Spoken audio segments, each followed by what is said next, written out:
What is love? Baby, don't hurt me. Don't hurt me no more. What is love? You probably know that song. Quite famous, I would say. Well, today it's mine and Michael's 7th wedding anniversary. And last video I made about anniversary, I made with Michael where we were talking about the different kinds of love. Well, today I want to talk about a subject I find really important because, especially in the music and movie industry, it really takes the meaning of love away from its original meaning. So, I have a study Bible, and I love study Bibles because, well, as the name says, you can study the things, but also the way it does is it explains the things, plus both with how it was those days compared to now, but also it just tells a bit extra. And when I go in on the dictionary and look up love, then there's a whole lot of Bible verses, which is awesome. I believe there is, I think it was this, no wait, that was another one. I was thinking that it was this one where it says 365 times in the Bible, as in one for every day of the year. But I believe that was don't worry or something, but it might be love, I don't remember. Anyway, the first thing it says up here before the Bible verses come is the definition of love. Shortly, love, the ultimate expression of God's loyalty, purity, I can't pronounce it, and mercy extended towards his people. And to make that clear, his people is us, humans, people. To be reflected in human relationships of brotherly concern, marital fidelity, I presume so, Fidelity, and adoration of God, a beloved person. So that's a short explanation for love. And when you're thinking about movies and music, they have, like I just sang in the start, with what is love, baby don't hurt me. And there's so many times when we hear people like, I'm never going to fall in love again because it hurts so much, or, oh, I gave my all, but love hurts. And I'm like, no, it does not. Love does not hurt. The problem is there's a lot of other emotions that people think are love because it kind of disguises as love, which is why a lot of people have abusive relationships and that, because people see it as love, so they think, okay, it must be true love, there must be something good here because love should be good. But it's not. I mean, love is good, but it's not love, that relationship. It can be abuse, it can be anxiety, nervousness, what do you call it? A lot of people, I can't remember the word now, manipulate. Basically, they make you believe it's love, so you keep on going. As I said, believe it's love. A lot of people try and trick people to think it's love. Like, there's like a mental illness, I don't remember its name, but it's literally about a person that's a caregiver has a sickness that they have to keep that person that they're caring for sick so that that person, they can care for them. Now, some might see that as that's parental love or something like that. No, it's not. It's a mental sickness, because that is not what love is. That is a condition someone has that's screwed up in the mind, saying, I need this, I want this, but to get this, I need that person out. I need. It's not love. That's manipulation, that is control, that's power, and so on. There's so many different things of it. It could also be anxiety, that they're so fearful and so have so much anxiety of not having someone to look after, because, well, then what's my purpose of life? Then I might as well kill myself or something like that. They need to create a purpose for their living, and their mind can't wrap around the normal things that we do for a reason to live. So they're like, it's either this or that, and I don't want that, so I'm going to take this. And that is then their action, which is the consequence of other people. Like a famous movie, I believe it's called Run. It's about a mum and a girl, and the girl is in a wheelchair, which she also is in real life, by the way. And the mum literally medicates her with dog medicine to make her not be able to walk, because the mum's sick with this thing, that sickness, so she wants to keep it going. That's not motherly love. That's not parental love. That's not love or anything like that. That's a woman that's so sick in her mind, she gives her child medicine that the child should not have, just so the child is dependent of the mum. That's not love. And also with romantic relationships, if you get manipulated or you're afraid of the person, like, well, they give me this, but I'm afraid of them. As soon as you're nervous or afraid of them, question about it. I want to read to you, what do you call it? Basically the definition of love, if you're ever in doubt. It is one of the world's famous Bible verses. Oh, yeah, I guess verses, scriptures. And I find people forget so much about love. If you're ever unsure about if you're in a relationship where it is love, whether it's romantic love, parental love, sibling love, whether it's company thing, like, are you being abused or not, and you can't tell the difference because the negative things are really good at tricking people to think the positive. Then read this one. 1 Corinthians 13. Love is the greatest. Remember that. Just let that sink in. Love is the greatest. It's not the worst. It's not something that's going to make you hate men or women or bad relationships or make you feel so bad and that you get PTSD and anxiety. That's not love. Love is the greatest. Basically, it's the best feeling of all. It's the best thing in the whole wide world. If I could speak all the languages of earth and of angels, but don't love others, I would only be a noisy gong or a clanging cymbal. Again, you need love for things to work well. If I had the gift of prophecy, and if I understood all of God's secret plans and possessed all knowledge, and if I had such faith that I could move mountains, but didn't love others, I would be nothing. Again, that's what happens when it's in a bad relationship of some sort. This also includes love for yourself, by the way. I mean, just that if you're so negative towards yourself or something or others, it's not love. It's hurtful, and love doesn't hurt. If I gave everything I have to the poor and even sacrificed my body, I could boast about it, but if I didn't love others, I would have gained nothing. I find this very interesting also because love is give. You don't take, you give. You gotta love yourself, and that way take, but you gotta give to others. And it's not okay, I have to give to love. No, you have a love, and that love you have makes you want to give. Kind of like when a child comes crying or something like that. Your love, your natural love for family, for friends, from children or something, makes that when they cry, you naturally want to respond by hugging them or calming them. Or not even a child, maybe your other friend. You see them and they're crying. You automatically go over and sit next to them and be like, do you want a hug? Let's talk. I'm listening. All ears. That's love. You go over and you give and you give and you give.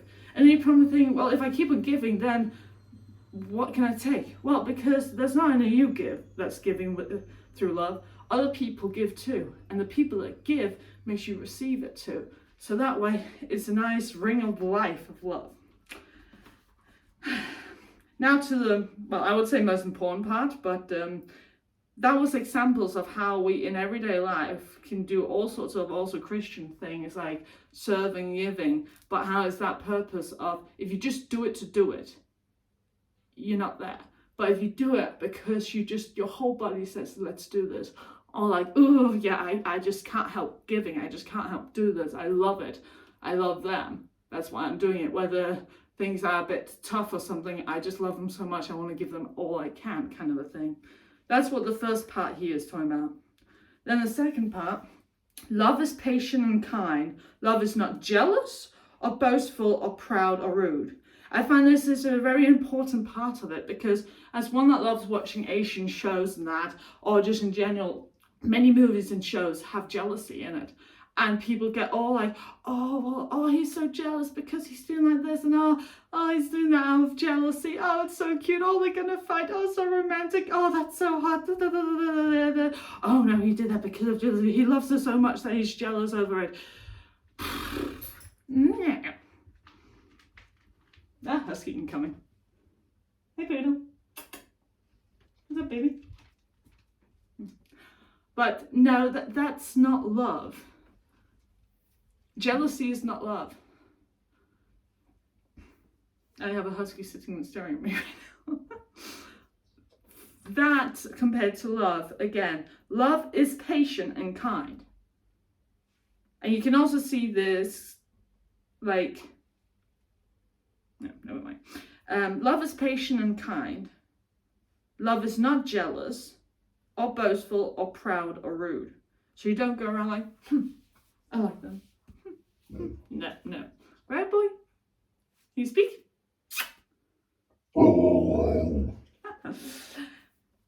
Love is patient and kind. Love gives you time. For example, with me and Michael, now it's our anniversary, the 6 out of 7 years of our marriage, I've been sick. Now, if we truly didn't love each other, we would have probably divorced long ago. But because our love is patient and kind, I definitely hope so, then we had patience to know that it would hopefully one day get better, and we believed in a God that could heal me so I would get better, which happened. I mean, is it easy? Definitely not. It's easier to put your hand over fire or something like that. But no, love is patient and kind.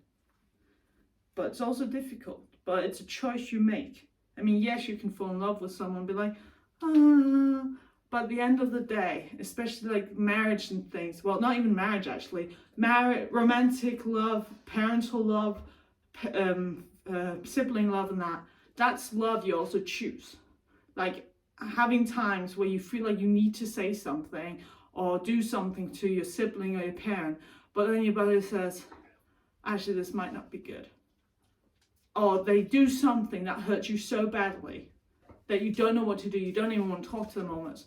But you remind yourself that love conquers all, and therefore you want to go and be like, this really hurt me, but at the end of the day, I love you so much, and love gives me, having the love towards you gives me the patience and kindness to realize that there is difficulties, and therefore I forgive you. It still hurts me, it still will be a memory and a scar, but I forgive you, let's move on and have a better relationship. Okay, it does not demand its own way. So basically here I picture a little 3-year-old being like, Mommy, I want this. Yeah, no. That's definitely not. It's more of a, okay, I could really use this right now.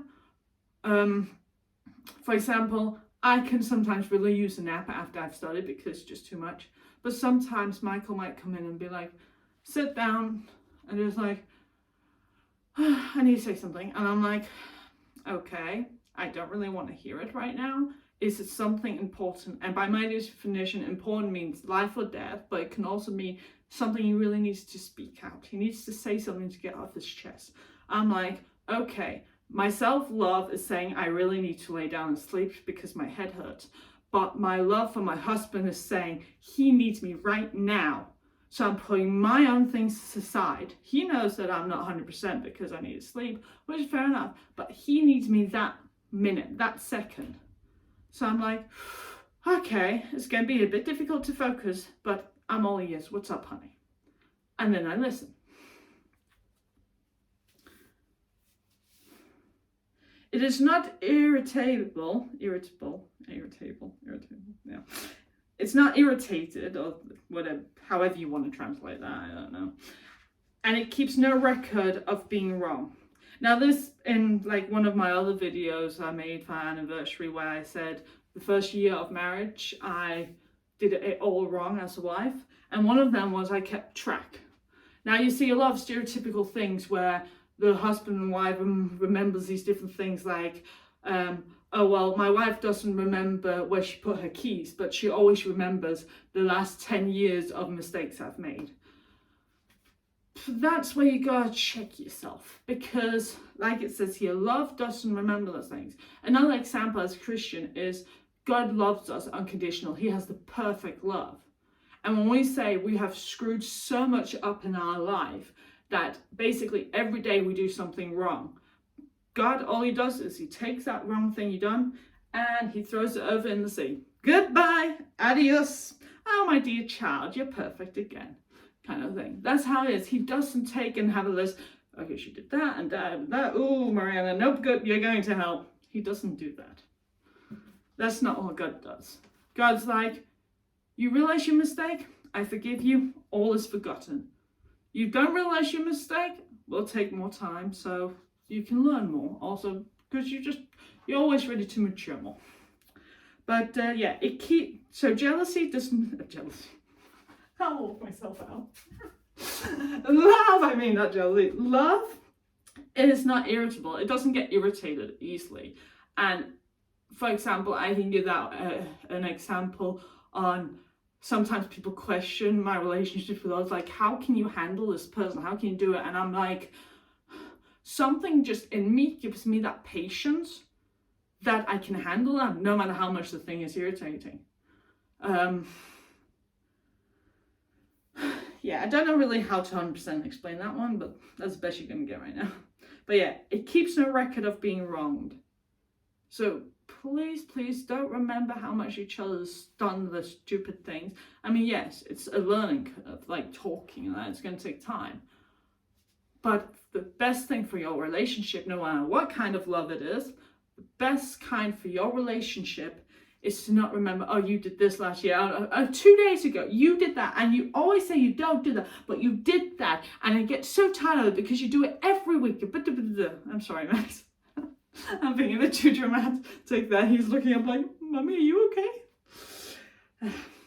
But yeah, so just forget. They've done it once, try and forget. And here again, I ain't perfect either. And with this also, especially this, I am really good at sometimes saying to Michael, oh, you do this all the time. Every time you do that. And I could really hit myself over the finger with it on it. Like, Mariana, come on. You know better than to say those things. And that's not going to help anybody. It's not going to help him in his mental situation. It's not going to help you in this situation. Girl, shut up. Why are you saying that? Don't remember the wrong. Okay. And be quick to forgive, too. That's not what it says, but that's what I'm saying. Okay, it does not rejoice about injustice, but rejoices whenever the truth wins out. The truth wins out. Okay.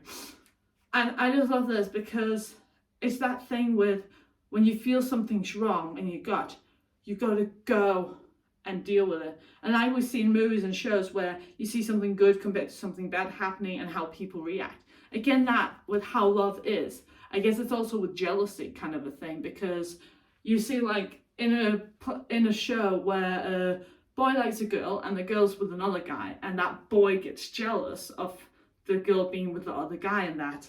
And so he tries to maybe do some bad things so that they're not close. That's not love, that's jealousy, and that's putting in wrong. Love is not wrong in that sense. Oh, love, the actions is not love. Love never gives up, never loses faith, is always hopeful, and endures through every circumstance.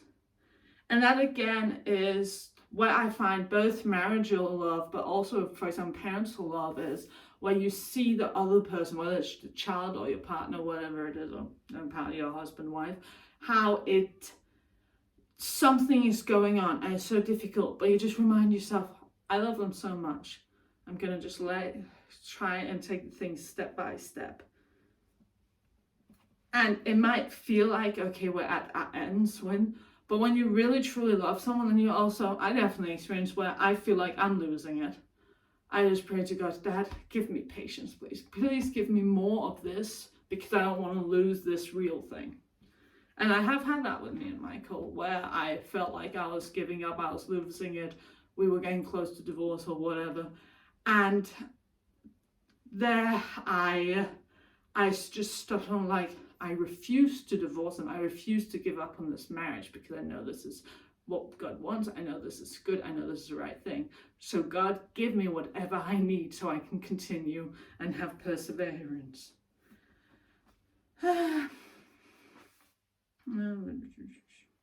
Prophecy and speaking in unknown languages and special knowledge will become useless, but love will last forever.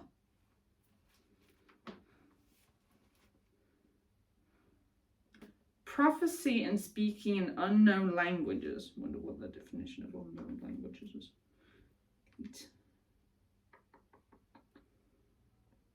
Oh, in tongues, that's what I mean. Okay. Prophecy and speaking in tongues and special knowledge will become useless, but love will last forever. Again, back to the title of this one, love is the greatest. No matter where you are, no matter what you're doing or anything, true love, not the one you're watching shows and movies and all that stuff and hearing songs with how it went bad and that's not love. True love, the one that you would sacrifice yourself for someone else, the one where you choose their need over your own, even though you're having a bad day, the one where basically they come first, but in a good way, not in a manipulated way. That's love. Now, our knowledge is partial and incomplete, and even the gift of prophecy reveals only part of the whole picture. But when the time of perfection comes, these partial things will become useless. When I was a child, I spoke and thought and reasoned as a child, but when I grew up, I put away childish things. Now we see things imperfectly, like puzzling reflections in a mirror. But when we will see everything with perfect clarity, all that I know now is partial and incomplete. But then I will know everything completely, just as God now knows me completely. 3 things will last forever: faith, hope, and love. The greatest of these is love.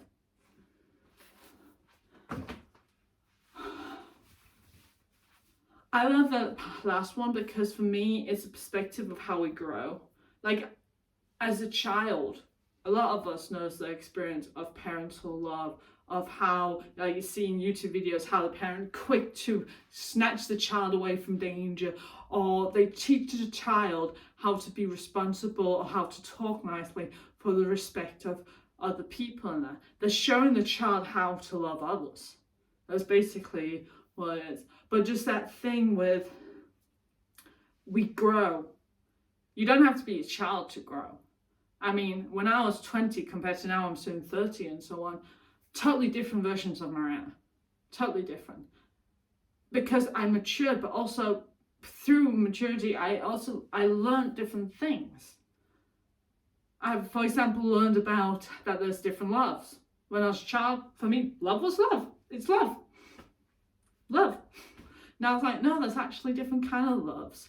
And then there's also what I would call Hollywood love, which is basically the fake love. The love that, it's not love actually, that's kind of a disgrace to love, calling it love. It is jealousy, it is rebellion, it is anxiety, it is aggression, and that all disguised as love. So what do I want to say with all this nice anniversary? Well, first of all, an example of love compared to jealousy. My husband likes to go out and hang out with female friends, or out with girls. And Max is falling asleep sitting up. Yeah, I'm laughing at you. And I've actually had friends who he talked to about it, where they said, oh, does Mariana know? And I'm just like, yes, I do know, because we tell each other everything. There are no secrets in our relationship other than presence, but no permanent secrets in that sense. We tell each other the different things in that. Like if I want to hang out with a guy, and I'll tell Michael, oh well, I'm going to hang out with Dim and Dam today or tomorrow or something like that. And because we love each other and we trust each other through that love, that we won't go and, be unfaithful or something, then we don't mind. I'm like, hey, my man needs to also go and, see other women, or rather see women that he's friends with. I mean, we're not talking about a man and a woman together like that. We're talking about a human and a human having a friendship, having a relationship in a friendship way, and just hanging out in that. And there are some like, oh, well, no man and woman can be together long enough without finding each other attractive. Trust me.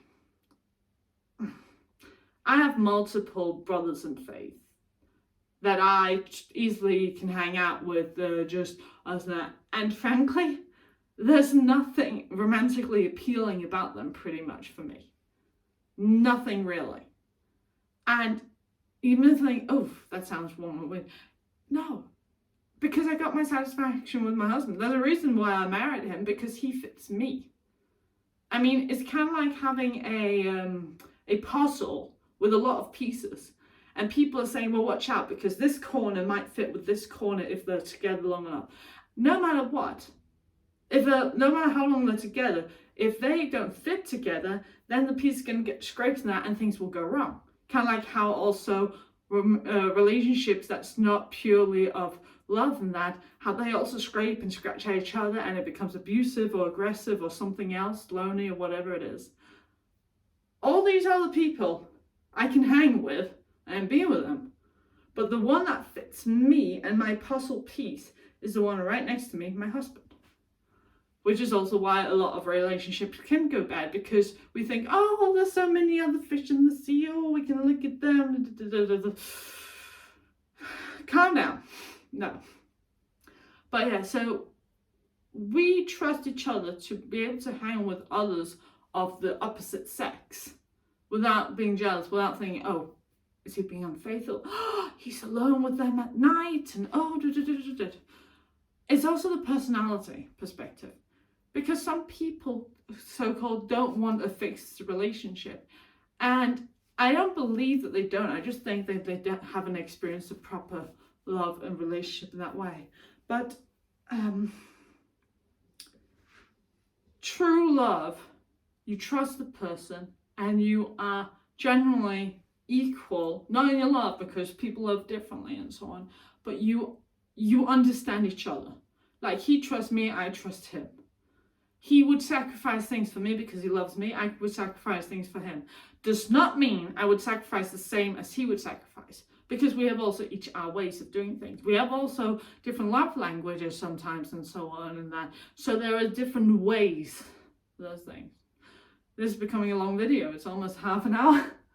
But so for our anniversary, I just want to talk about that there is still one love. That love is not what they watch in movies. You watch movies, you hear in songs and so on, like, oh, well, what is it, Maroon 5 with "This love has taken its da. Again, that's not love. Then something else came. It might be that they lost love, don't know about that, but there's also sometimes things feel like love, but it's not. Like lust. Lust often is hidden as love. It's kind of like milk, but instead you get let's say oat drink. It's creamy like milk, it looks like milk and so on. You can put it in a milk carton and people might think it's just a bit of a weird milk, but at the end of the day it ain't milk. It might look like it might smell like it and so on, and you could barely tell the difference, but it ain't milk. But it gets disguised as milk often. Oh, not disguised, but people use it instead of milk. It's a substitute. Love is the same, where love is the milk, but a lot of people put other things that's not love in under. It looks like love when you are blinded, or when you're insecure, or when you have not reached maturity or don't know enough. Like it said with, prophecy and speaking in tongues and special knowledge will become useless, but love will last forever. Now our knowledge is partial and incomplete And even the gift of prophecy reveals only part of the whole picture. Again, we only know some, but the more we get to know what love truly is, the more we understand that's not milk, it's oat drink. I want milk. I want the real pure thing, the thing from the cow, as Michael says, the thing that says moo, thing from the moo, kind of thing. And that for me is how love is. So jealousy and all these other things, sure they're there, but in true love, in real milk, there's the moo. There's no oats in milk, there's moo in milk. So I hope that was an interesting video, and hopefully we'll see you guys on Saturday, where I'm planning on uploading video about traveling, because also in marriage, in love, you also have to have space from each other. It's important. And I am going to go traveling, but more info about that on Saturday in 2 stars. So hope that was interesting, and please let me know if you have any questions. And remember, no one's perfect, and it doesn't really matter about how perfect you are or whatever it is. Remember, watch out for the oat drink. Watch out for the fake love, the lust and the jealousy in that, in relationships. And yes, there's also not just in romantic relationships, but also in others. But yeah, true love. Made me think of a Pink song. True love, the true love. But yeah, so true love is always patient and kind. It's calm down. It's not quick to anger. So, of course, you can love someone and get angry easily. That's also just about your own temperament. Like, I've had a very horrible temperament where, like, but the relationship between you two, it's calm and semi-collected. Well, thank you for watching, and I suggest you get a Bible verse. A study Bible, because it also helps that when you read different verses, that you can also, it shows where other places in the Bible it says the thing, so you can stick to one theme and go all over the place with it, and basically learn more. So the more we learn, the more wise we get, the more we understand the world, and the more we don't get caught up in oat milk, or oat drink, but we've experienced a true, real meaning of milk. Bye! Have a nice day!